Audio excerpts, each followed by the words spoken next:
消亡啦！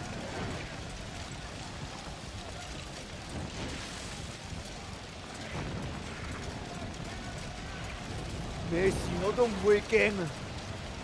我一定唔會離開，一定要繼續守住我帶嚟嘅知識，而且要繼續傳教。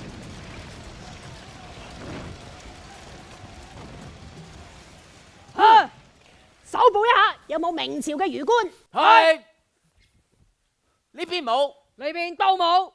喂你！喂，呀哎呀！大人，洋人嚟嘅喎。但係佢着住明朝嘅官服喎。咁即係明朝為官啦，殺咗佢啦！咪住！你識唔識漢語？識。你喺邊度嚟㗎？神聖嘅羅馬帝國。但係點解你會着住明朝嘅官服㗎？我係一個傳教士。明朝嘅皇帝因為我嘅天文同埋其他西方科技知識，賜我欽天監嘅官職。大人，我哋係奉命追捕明朝為官，你就佢漢人定係洋人呢？不如殺咗佢領功啦！嗱，你聽到啦，我哋係奉命清剿明朝嘅為官嘅。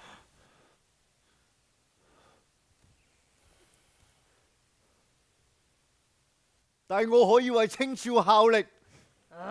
明朝嘅官為清朝效力。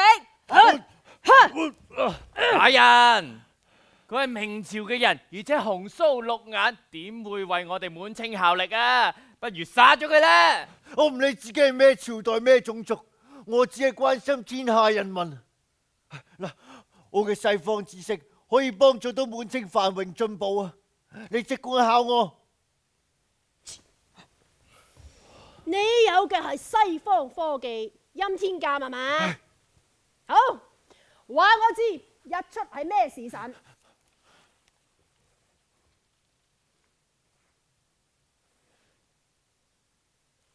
好快，卯時。卯時好快啫喎！你嚟中原到底係做乜嘢㗎？奉耶穌基督嘅名義，我嚟東方傳教。傳教？咁咪即係異端邪說？唔係，係世上唯一嘅王耶穌基督。明朝對抗我哋嘅火器威力強大，甚至可以準確預測到我軍嘅方位。呢啲都係你教佢哋嘅？日出咯，卯時咯，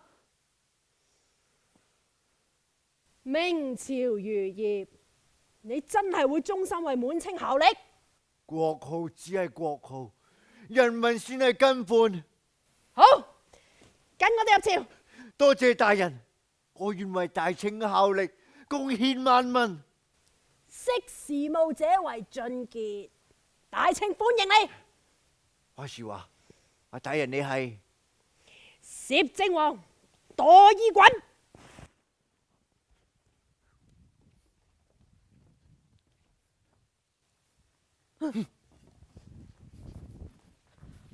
喂，不過咧，嗰個咁嘅紅鬚綠眼啊，擺明鬼嚟嘅喎。咁點解啊？多爾袞大人啊，都引薦佢入朝嘅？清朝由皇太極帶領啱啱入主中原，需要頒布新嘅曆法，而咁啱湯若望嗰本崇禎曆書啱用喎，咪留佢喺朝廷咯。喂，明朝嘅崇禎曆書留去清朝用，真係得嘅咩？咁所以咪卒筆舐寫，咪改咗名做時憲曆啦。吓？你知唔知啊？一部準確嘅曆法對統治好有用噶。點解啊？可以幫滿族人了解中原人嘅文化習俗，仲唔知道佢哋貼貼服服。咁即係點啊？懷柔政策啊！懷柔政策啊！咁我明啦。嗱，用一個洋人，仲要係前朝嘅官，咁咧就可以顯示滿清幾咁寬宏大量，係咪咁啊？係咪咁？係咪咁？聰明，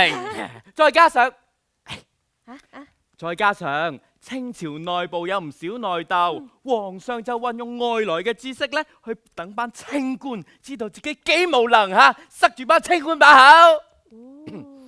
都係一種手段嚟噶。咁唔怪得啊，湯若望可以成為清朝第一任欽天監監正啦。哇！成個欽天監佢管晒喎。後尾啊，佢同順治皇帝關係好好，皇帝啊又俾佢起教堂，又俾佢收信徒咁啊。收咗20萬信徒，而且官至一品添。啊，仲有啊，佢咧好犀利。喂，不過諗落咧，湯若望呢個洋人都係唔係幾了解中原文化。喂，你起教會喎，收信徒喎，咁咪即係結黨營私，好大罪噶。不過又唔驚嘅，佢同順治皇帝關係好啊嘛，咁即係有聖上撐腰啦，唔怕嘅。唔係喎，同皇帝關係太 friend 呢，都有危機嘅喎，有人會眼紅噶嘛。所以啊，到咗順治皇帝駕崩，繼位嘅康熙皇帝得8歲，鰲拜攝政掌權。嗰啲啊，一直睇傳教士唔順眼嘅人啊，就指住鰲拜大人撐腰而發難啊！我講緊嘅係楊光先楊大人啊！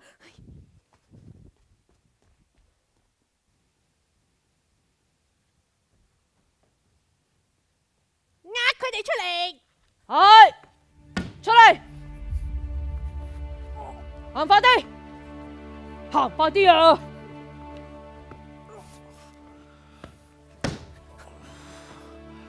湯若望，你啊乃係犯罪之身，面臨審判，膽敢唔跪下？楊大人，我師父70有3，而且身體唔舒服，可否免佢一跪？我知道你心念恩師，但係你兩個嚟咗中國咁耐啊，仲唔知規矩咩？楊大人，話晒我老師都係一品官，就係一品官先應該知道規矩。湯若望，你跪定唔跪啊？跪定唔跪？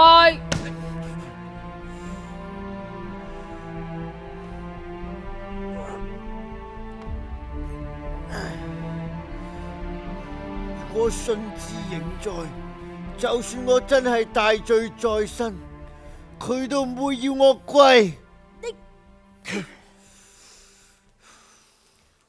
湯若望主管之耶穌會及欽天監，犯下以下3罪。第一條罪，潛謀造反。潛謀造反，潛謀造反，荒謬！我哋東來只係傳教，我哋點樣潛謀造反？傳教只係幌子，你哋起教堂做基地，全國有成30萬嘅教徒啊，根本就係暗中培植勢力。如果唔係潛謀造反啊，聚咁多教徒嚟做咩啊？做咩啊？第2條罪，邪說惑眾。邪說惑眾，咩望遠鏡喎，奇技淫巧，話咩地圓說個世界係圓噶喎？如果個世界係圓啊，我邊有可能會企到喺度啊？你哋唔識就唔好亂講。探險家麥哲倫喺嘅環球航海已經證明咗呢一點。麥哲倫，我從來都冇聽過喎。咁係因為你哋唔願意去聽，唔願意去學，唔願意去鑽研。我哋只係將知識帶俾東方人，你何以認為我哋所信嘅係異端？呸！我哋中國以儒家立本，孔聖人為宗。所謂聖人之教係應該平實無奇嘅，我哋執住聖人之道就可以安天下啦。我哋並無排拒中國嘅儒家文化，我哋嘅信徒仍然可以祭天祭祖，我哋學埋一份添啊！好，第3條罪，歷法荒謬。歷法荒謬。順治先帝第4子榮親王下葬嘅時間啊，你哋計錯咗啊！吉時變凶時，淨係呢樣嘢啊，已經定你哋死罪啦！係禮部翻譯錯我哋計出嚟嘅時辰，我哋計出嚟嘅本來係吉時，刑部已經有定案，已經處罰咗禮部。荒謬！你哋耶穌會根本就係不學無術啊！終日同皇上下埋嗰啲咩西洋棋，玩埋嗰啲咩望遠鏡，迷惑皇上，危害社稷。我哋今日唔教訓你哋呢，難泄大多數人民嘅心頭之恨啊！嚟，同我打！係。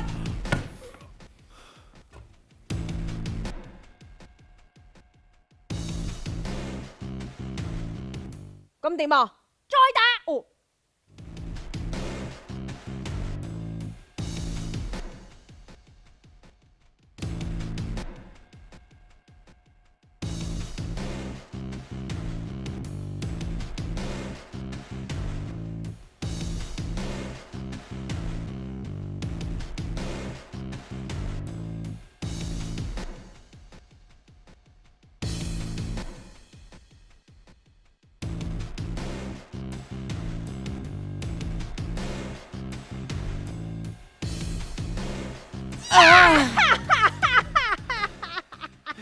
大人啊，請開恩啊！哦，而家識得叫我開恩啦咩吓？所有嘅西方知識、天主教教義都係我教佢哋噶，你要打就打我啦！唔好打我師傅啊！嗱，湯若望，我呢就好公平嘅，所有嘢都可以討論，亦都會俾你答辯，但係諗清楚先好答啊！你哋引入嘅地緣說係唔係邪說？係。好，你喺明末時寫嘅《火攻揭要》，較明朝鑄造紅夷火炮，殺我眾多大清將士，你係咪對大清心存怨恨，無時無刻都想亡我大清啊？荒謬！咁多嘴，再夾！哎呀，係啊，係。咁你嘅曆法啊，係咪害到榮親王喺空時下葬啊？係禮部翻譯錯我哋計出嚟嘅時辰。壞人，係我哋計錯時辰。好，咁天主教係唔係異端邪說？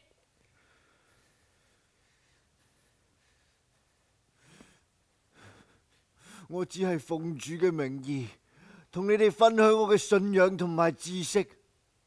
我全無要去除儒家文化同埋大清政權之心。死不悔改，死不悔改。皇上俾我傳教，我傳教係合情、合理、合法。合情合理合法，將佢哋手減啊！收工。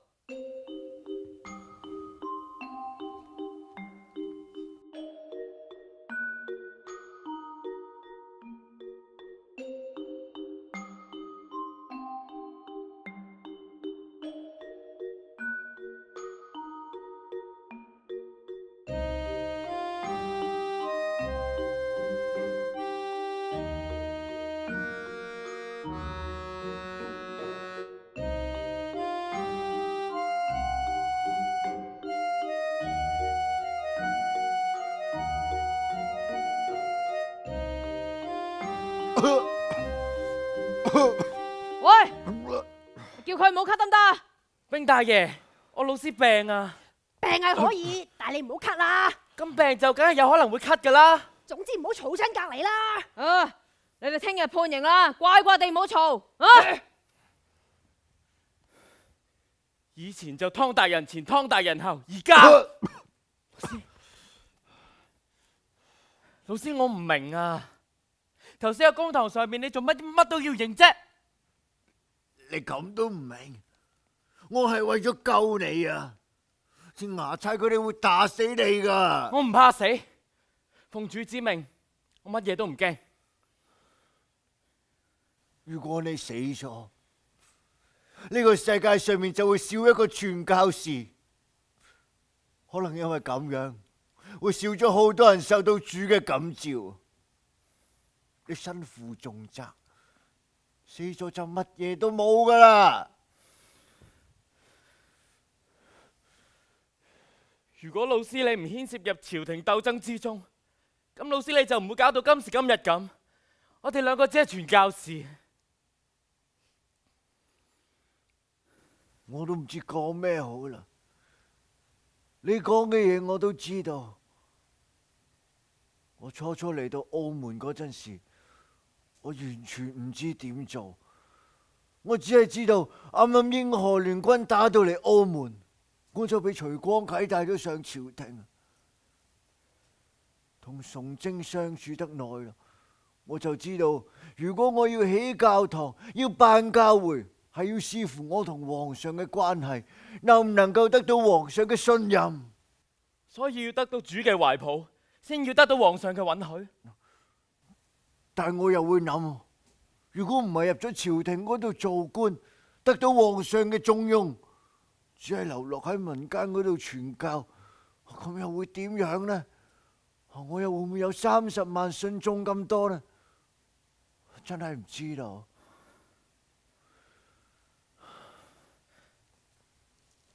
老師，我唔忿氣，我唔忿氣啊！我哋做咗咁多嘢，貢獻咗咁多，竟然敵唔過嗰班玩弄權勢嘅庸官。咁我哋喺歐洲讀咁多書嚟為咗啲乜嘢？我哋東落嚟傳教又係為咗啲乜嘢？我哋苦心鑽研一部準確無誤嘅曆法又係為咗啲乜嘢啊？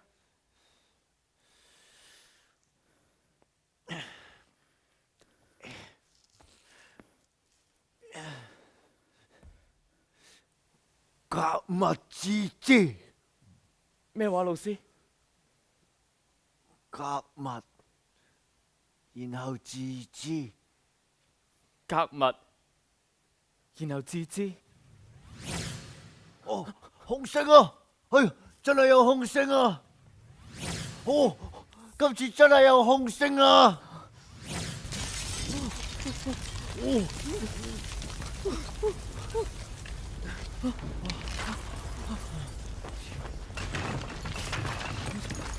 哦。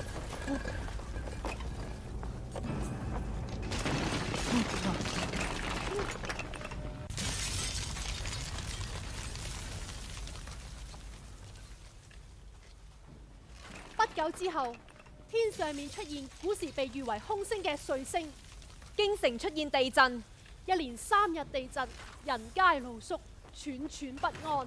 皇宮受到破壞，宮廷失火。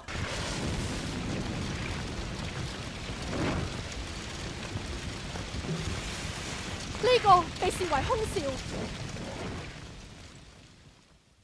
孝莊太皇太后懿旨，釋放湯若望。湯若望獲釋免死，不過好多欽天監嘅官員都難逃死刑。1666年，湯若望病逝。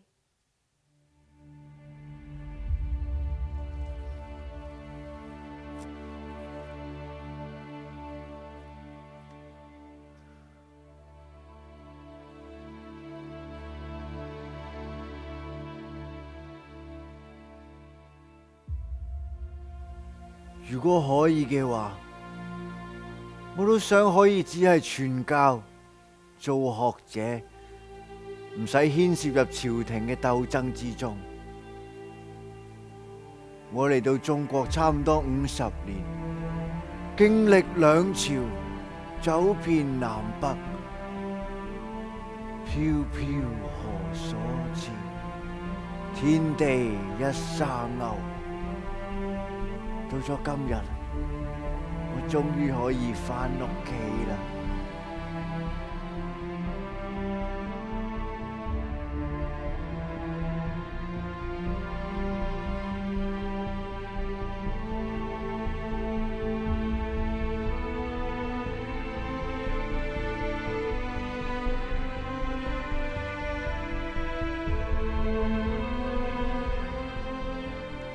湯若望死後，耶穌會就只係剩翻比利時嘅傳教士，即係頭先一直喺湯若望身邊嘅弟子南懷仁。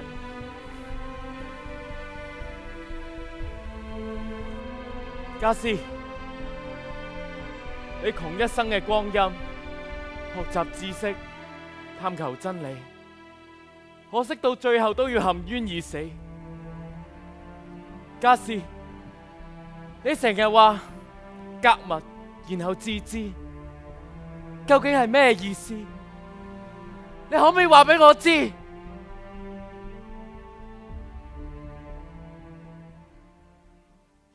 湯若望咧留咗喺中國成47年，佢可以放低晒啲嘢，跟住去咗中國係因為使命感。佢覺得做緊嘅嘢係啱咯，咁佢一直做緊佢中意嘅嘢噶嘛，佢信呢件事，咁咪受神嘅指示去做咯。